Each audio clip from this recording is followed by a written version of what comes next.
And how can we be sure other flights are not at risk? 224 people were killed as the plane tumbled to earth, and the urgent search for answers has begun. The airplane was cruising along 31,000 feet completely normally, 450 knots, 500 miles an hour, and then suddenly the next speed was 60 knots, which indicated something catastrophic had happened in a split second. Also on News at 10 tonight. He's been in Iraq, Afghanistan and Rwanda, but after witnessing scenes like this, a UN envoy tells us Syria is the worst of the lot. A thick blue line on Merseyside as the police pay tribute to a fallen comrade. And from this, to this, to this, the evolution of art from the Ice Age to now.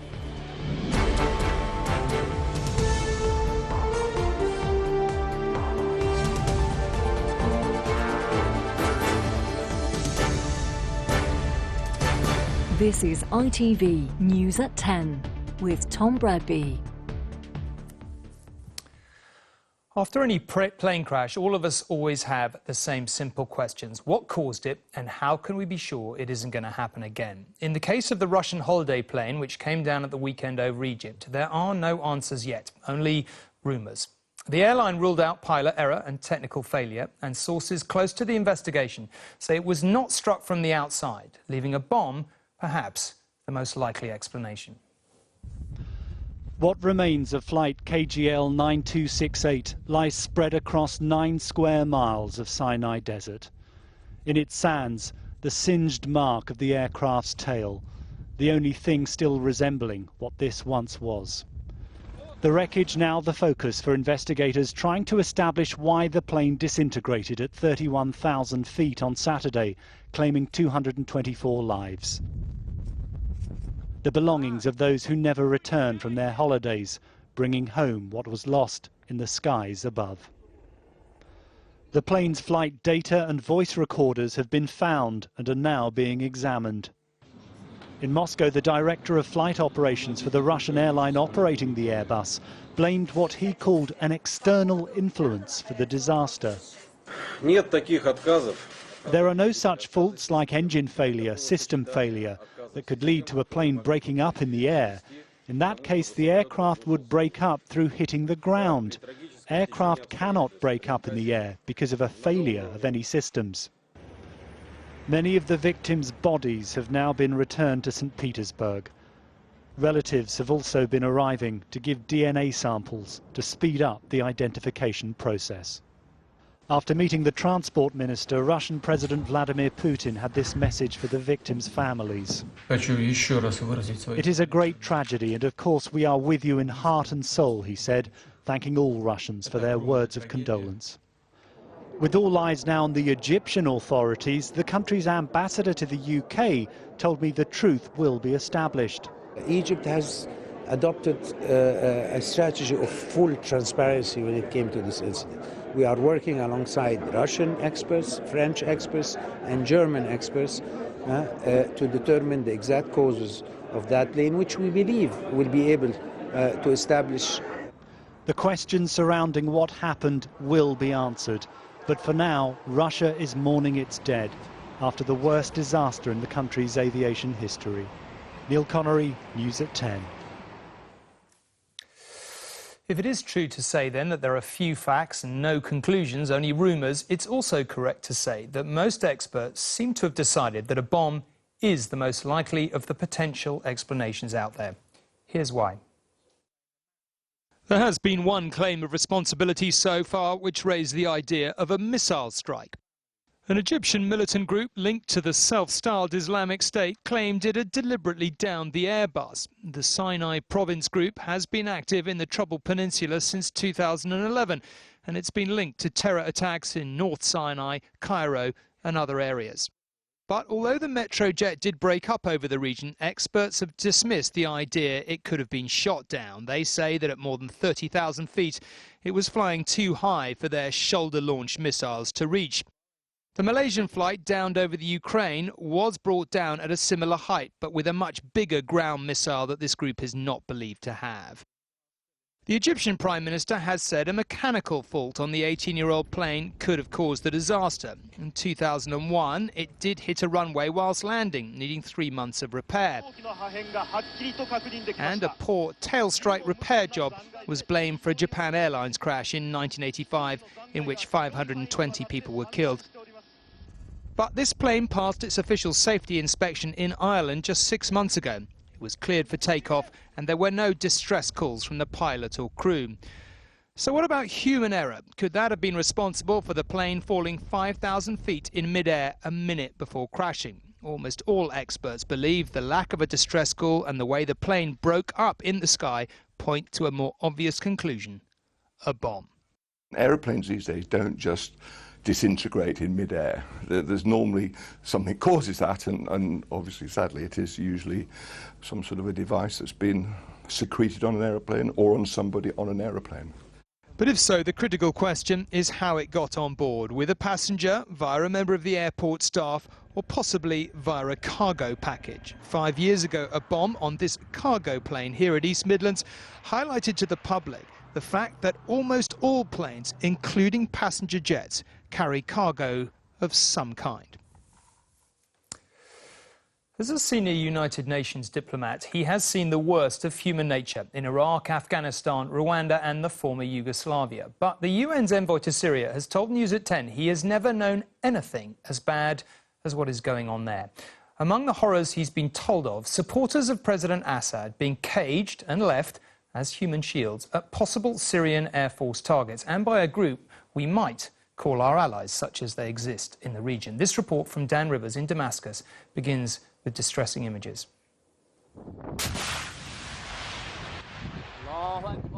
The fighting has never been more intense, but despite the weapons, money and men flooding into Syria's proxy war, there is a renewed push for peace. Today, the man who has the seemingly impossible job of ending the conflict sat down with me in Damascus to lay out just what is at stake. I'm an old veteran of wars, 43 years, 19 wars. Afghanistan, Iraq twice, Lebanon in the worst moments, Somalia in the worst moments, Sarajevo. But I never seen something like in Syria. Because the level of violence and destruction, and also of the incredible resilience of the people, that's what has been keeping us believing that there is a light at the end of the tunnel. For those caught in this nightmare, the only hope is the current round of talks in Vienna. What was the mood in that room? It was a mood of sense of urgency. And that sense of urgency was a mood percolating everywhere. Urgency due to new factors, in military intervention by Russia, the enormous pressure of the refugees. You would not believe that in 7 hours, people who normally would have not talked to each other were able to sit around a table, which was not a big room, and actually talk point by point on agenda. To what end? Well, perhaps more local ceasefires like this one in Barzeh, Damascus. These buildings are held by the Free Syrian Army. This road is effectively a front line where barely a shot's been fired for 18 months. When you're getting close to the moment when actual negotiations start in earnest, you get often the most delicate and dangerous moments of positioning. If we can avoid that and instead have some ceasefire, that would be a strong signal, and I think everyone agreed on that. But there are increasingly desperate tactics on both sides. Here, rebels have put prisoners in cages to be placed on rooftops to deter airstrikes. You saw the cages yesterday with prisoners used as human shields. You've seen the barrel bombs, what they produce every time. It has been unbelievable. But despite this latest diplomatic push for peace, it's difficult to see how the competing sides in this conflict will ever agree on the future of this man. President Assad embodies this regime. It seems very unlikely that his staunch allies will ever agree to him stepping down. An issue that those in Vienna will have to deal with if the war is ever to end. Dan Rivers, News at 10, Damascus. If you'd been in Liverpool today, you could not have doubted the impact of the death of Police Constable Dave Phillips on the force, the city and indeed the country at large. A thick blue line of uniformed men and women from across Britain marched through the city centre to pay their respects to PC Phillips, who was killed by a driver he was trying to stop. At the head of today's column and at the heart of the service, obviously, the family he'd imagined he'd grow old with.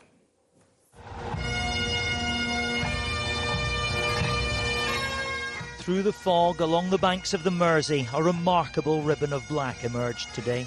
Police officers from across the country marching in silent tribute to a fallen colleague.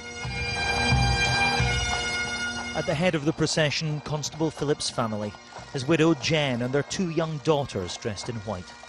Thousands followed from every rank and every region, shoulder to shoulder. This was an extraordinary show of unity by a police force still angry that one of their number has gone.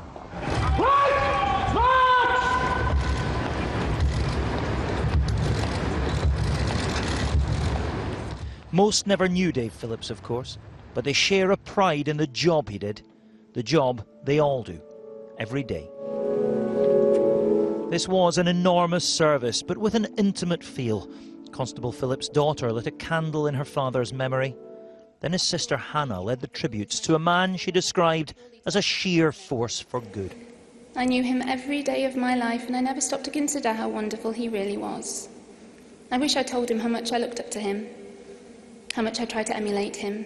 He would never boast or brag or place himself above others, preferring instead a quiet, self-deprecating humour.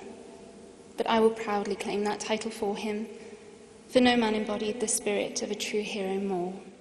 And it wasn't just his family who held him up as a hero. In saving his community, Dave paid the ultimate sacrifice. But the whole of the country has been outraged by his loss and the pain caused to his family, his friends and his colleagues. The public has shared our grief. Ever organised, it was said, PC Phillips had planned his own funeral, but he could never have imagined the circumstances or the scale. He wanted music from Les Miserables to be played, and it was, sung live by a star of the West End production. And so it must be, for so it is written on the doorway to paradise. Constable Phillips left the cathedral to applause. It was the most difficult of days, but a celebration too, of a good life cut tragically short, of a model policeman, a family man, a father and a friend. Martin Geisler, News at 10, Liverpool. We have reported quite often this autumn on the refugees making the dramatic journey across the Mediterranean, but even so, the true number revealed today was startling. The United Nations said nearly 219,000 people made the journey in the last month alone, mainly to Greek shores, putting more pressure on the islands closest to Turkey. That's roughly the same as in the whole of last year. The pictures tell their own story of dangerously overloaded boats with no concessions to the worsening weather or the repeated tragedies. When they sink, some are rescued and some are not. In the last 2 days alone, 15 people have drowned, including 6 children. 6 more are missing. We will, of course, be returning to this story in the weeks ahead. We all of us like to think that Britain is a tolerant kind of place, and maybe becoming more so, but that is not the experience of thousands of disabled people in a new survey. 20 years on from the Disability Discrimination Act, the charity Scope found 62% of disabled people feel that they are treated differently because of their disability. Our social affairs editor, Penny Marshall, has obtained the details. Catherine Toomey is a first-year university student with ambition. She doesn't want to be special or different, just equal. Disability isn't about being one of those sort of superheroes on the TV that you see. It's about actually just being able to access your own environment and being able to access life like anyone else. She wasn't even born when the Disability Discrimination Act was passed. She can get around easily in her rooms and on her London campus, But once outside, it's clear the work campaigners began 20 years ago isn't over. Could you get in there? No step. Okay, not on my own anyway. I'd have to ask someone to help me. And that in itself is embarrassing. This is full of students. Could you get in here? No, because again, a step. And she can't access parts of London Underground either. When I come down here, it's just this. It's steps and no lift. When campaigners took action 20 years ago, this wasn't the progress they'd hoped for. And it falls short, too, of the promise of government that the Paralympics would transform attitudes. A new survey found that 2/3 of disabled people say they're treated differently because of their disability. Half of those asked say they've experienced discrimination in shops, and just over 40% say they've missed out on a job every time or a lot of the time. We showed this survey and footage of Catherine trying to access transport and shops to the Disability Minister. And you've seen our footage. She can't move about. She can't get around because of the access. What are you going to do about it? Well, I mean, she was fantastic. A real, brilliant enthusiasm. I'm sure she'll be a huge success. But it was frustrating to see, particularly looking at those shops that she couldn't get in, because not only is it a barrier for her, but the businesses themselves are missing out on business. We can share best practice. We can work with all sorts of organisations to do that. We are making progress, but we want to see much, much more be done. And those like Baroness Campbell, who campaigned for change back in 1995, say the fight isn't over. The Disability Discrimination Act has not delivered full access and inclusion. We've got a long way to go. The government has promised to halve the disability employment gap for students like Catherine, but she wants to be treated equally now. For her and many others like her, who were promised better in 1994, there's been progress, but not nearly enough. Penny Marshall, News at 10, East London. And you can find more of the numbers behind the survey in a blog Penny has written for our website. The details on the screen now. The single illness with the biggest overall impact on the health of the nation is not, as you perhaps might think, cancer or obesity or even backache. It is, in fact, mental health. Of the overall NHS budget of £115 billion in England, £103 billion is spent on physical illnesses, but only £11.7 billion on treating those with mental health problems. So that's roughly 11% of the overall budget, despite the fact that mental health actually accounts for 23% of the NHS's workload. So a new campaign with some well-known supporters has begun to give mental illness the same priority as physical illness. And two of them, you will, I'm sure, recognise, Alistair Campbell and Ruby Wax, are with me now. Supposing a man or a woman with mental health problems turns up at A&E tonight, what do you think is the treatment they would receive compared to somebody with a broken leg? Come on, Ruby. I've met a lot of people in that situation, and I've never known that anybody got help at A&E. Do you? Well, I think the honest answer is I think it depends where they are and it depends who greets them. And that is one of the problems with mental ill health, is that the service, place to place, hospital to hospital, level of NHS care, one to the other, is very, very variable. And I mean, what we talked about in the campaign today is this sense of an historic injustice, because we've just tolerated it for so long. 15% of those who could benefit from talking therapy get talking therapy. Imagine if we came on here to a campaign that only 15% of people who have cancer can get treatment for that. You couldn't even begin to imagine it. You've been very honest about the struggles that you've both had. If you were turning up at A&E tonight, talk to us what would be going through your head as you were looking at the people with a broken. Well, I wouldn't even bother. I mean, if there was any other epidemic that affected 1 in 4, there would be emergency services out. It is 1 in 4. And what I'd like to say is, when you talk about obesity or drug abuse or criminality, it stems from mental health. No, it does. Yeah, let's not put that aside. You know, mental is physical. And mental health does affect and contribute to obesity, infertility, diabetes, to heart disease. It all stems from a disease of the brain. It isn't some fairy tale called mental. But isn't the basic truth that anyone who's encountered people with mental health problems would probably say is just the study of it, the understanding of it, is about 100 years behind physical health. Do you think that's a fair summary of essentially the problem the NHS has? A lot of the times it doesn't know what to do, whereas it sort of does know with cancer and it can begin to do something about it. Yeah, but I think some of that is what I would call willful ignorance. I mean, and actually, listen, the NHS is fantastic, does lots of good stuff.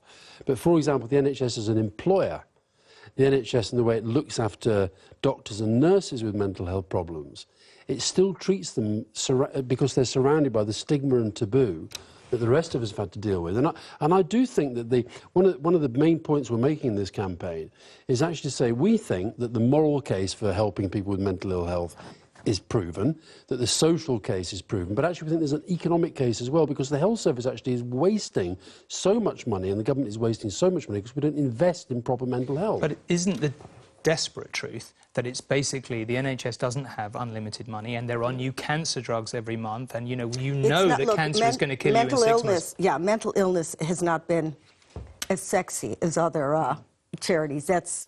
Everybody agrees with that. And when you ask that question, there hasn't been a lot of money spent on the research. Now, in order to improve the tablets or improve the cure, it needs research on the brain. Now, there isn't a lot accessible, and there hasn't been. Can I just say as well, John, the point is about cancer. So cancer used to be the big C, OK? There was a stigma and a taboo about cancer. Once that was gone, people actually found they were able to fight for proper resourcing of cancer treatment. And we've got to do the same with mental health. OK, well, thank you very much indeed for coming in. Ruby's written a blog for us, going into some detail. And let me just plug the hashtag. Equality for figure 4 mentalhealth.uk. What would I do without you, Alistair? You can look at the hashtag. Thank God we're engaged. You can also read Ruby's blog, which goes into quite a lot more detail about why she got involved. Now, the foggy weather, which made driving difficult today and led to cancelled flights, is returning tonight. In the air, 10% of flights were affected at Heathrow. There were problems too at Gatwick, Manchester, Liverpool, Glasgow and Belfast. And the fog meant slow going on motorways across Britain, and it will be the same again this morning. There were some remarkable pictures all across the UK, though, to be fair, you probably weren't thinking of that if you were heavily delayed or stuck in traffic. With Sepp Blatter on the way out as head of world football, fans of the game are naturally hoping whoever replaces him as FIFA president will provide something completely different, something that is, to be honest, beyond reproach. But one of the favourites, Bahrain's Sheikh Salman, is facing allegations of his own, arguably worse, that he was complicit in the torture of footballers in his own country. Among those making the allegations, a Bahraini footballer who was arrested and tortured before being sentenced to 10 years in jail. The Pearl Roundabout in Bahrain's capital, the focal point for pro-democracy demonstrations. Among the hundreds arrested here, international footballers and elite athletes. Human rights groups claim they were identified by a committee led by Sheikh Salman bin Ibrahim Al Khalifa, standing next to Sepp Blatter, the man he wants to replace as FIFA president. Hakim Al-Oraibi used to play for Bahrain's national team. He was arrested during the crackdown that followed the uprising. Were you tortured when you were arrested? Of course, they beat me for about 3 hours. They said, "We are going to stop you from ever playing again." Hakim now lives in exile. Seen here with Sheikh Salman, he says he was actually playing a match at the time of his alleged offence. After the uprising was crushed, a member of the royal family called into a live television programme threatening to punish any sports stars who'd been involved. 4 days later, Bahrain's official news agency reported that the country's football association, run by Sheikh Salman, had announced it would sanction and suspend footballers and clubs involved in the protests. And on April the 11th, it reported that a commission was formed to do just that, with Sheikh Salman at its head. During the protests, Bahrain's sports stars were identified and then later named and shamed on network television. According to human rights groups, dozens are still in prison and Sheikh Salman is complicit. I'm talking about torture, which is considered to be crimes against humanity. His direct involvement to lead the investigative committee, he couldn't distance himself from the crimes which were committed in 2011. Sheikh Salman's spokesman said tonight he had absolutely no involvement in the investigation, arrest or mistreatment of any athletes in 2011, adding the committee was never formally established, never met and never conducted any business whatsoever. Nevertheless, they are allegations that are likely to confront him again as his campaign for president gathers pace. Steve Scott, News at 10. Last week, Robert Moore reported from Washington on a decision by the US to up its patrols of disputed waters between China and Japan, itself a reflection of rising tension in the region. A handshake between two leaders there today was a reminder of the deep enmity that has existed since the days of the Second World War. Chinese and South Korean women were forced to become sex slaves to the Imperial Japanese Army. They were called comfort women, which must be one of the most misleading epithets of all time. Many were raped, often on a daily basis, by multiple men. Today, Japan's Prime Minister agreed only to consider compensating those from South Korea, but for the few Chinese women who are still alive, the memories and, of course, the sense of injustice remain. This fragile, bird-like woman gives the past a human face. Cao Hei Mao is 93. With 70-year-old scars she suffered at the hands of the Japanese. Pain that is yet to be recognized by them.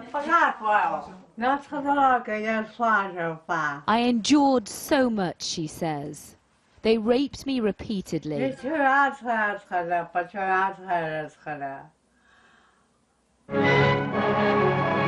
This is one of the recent battles in China. While Chinese soldiers battled to recapture their land, in 1941, Japanese invaders took her and thousands of others to be comfort women, sex slaves in what became a military policy. I was so scared. Not a single woman in my village was spared the suffering. They were inhumane. She fell pregnant to one officer, but the shame of having the enemy's child was too great. She escaped, but left the baby to die in the hills. Official records claim 200,000 Chinese women were used by Japanese soldiers, but independent research says that number was significantly higher, around 400 to 500,000. And this was the type of house that they were kept in, imprisoned for up to 2 years. 127 women from this province were held captive. Only 13 are still alive. Zhang Shuangbing lives in the region and has made it his life's work to get compensation for them.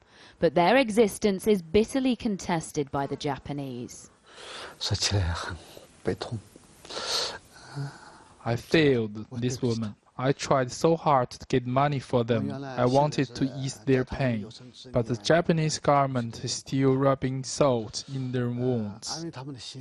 Cao Hei Mao's tale preserves the lives of ordinary women who withstood a brutal time and who've been ignored for 7 decades.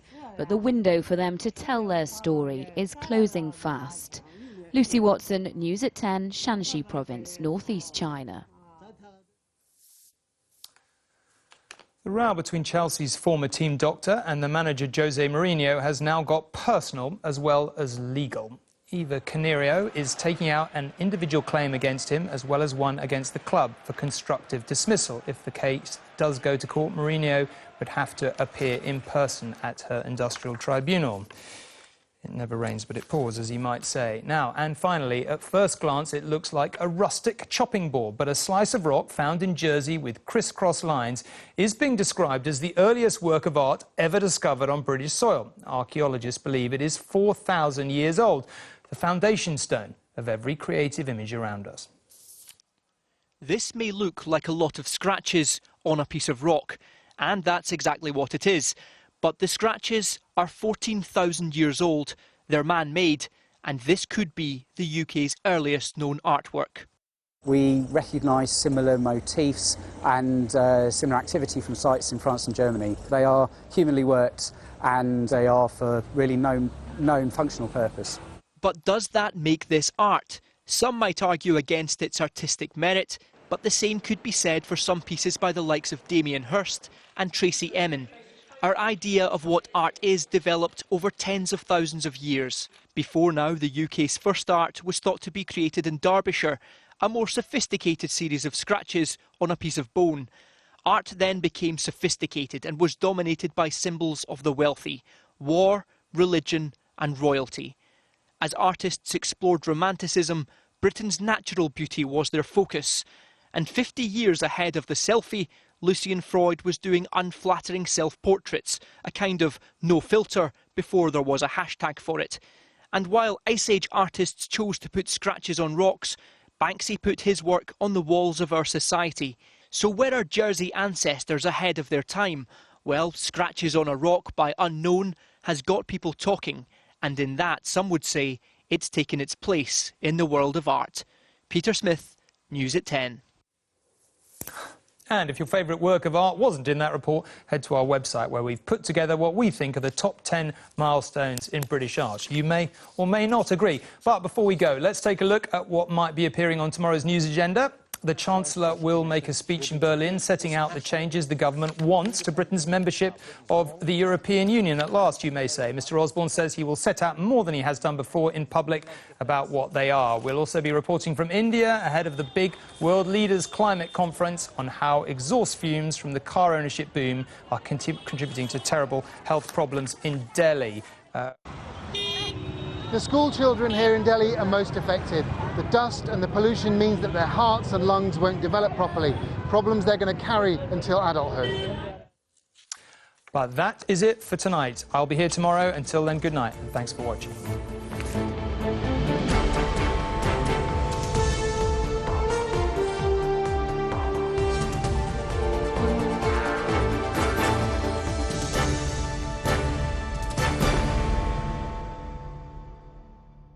Tomorrow.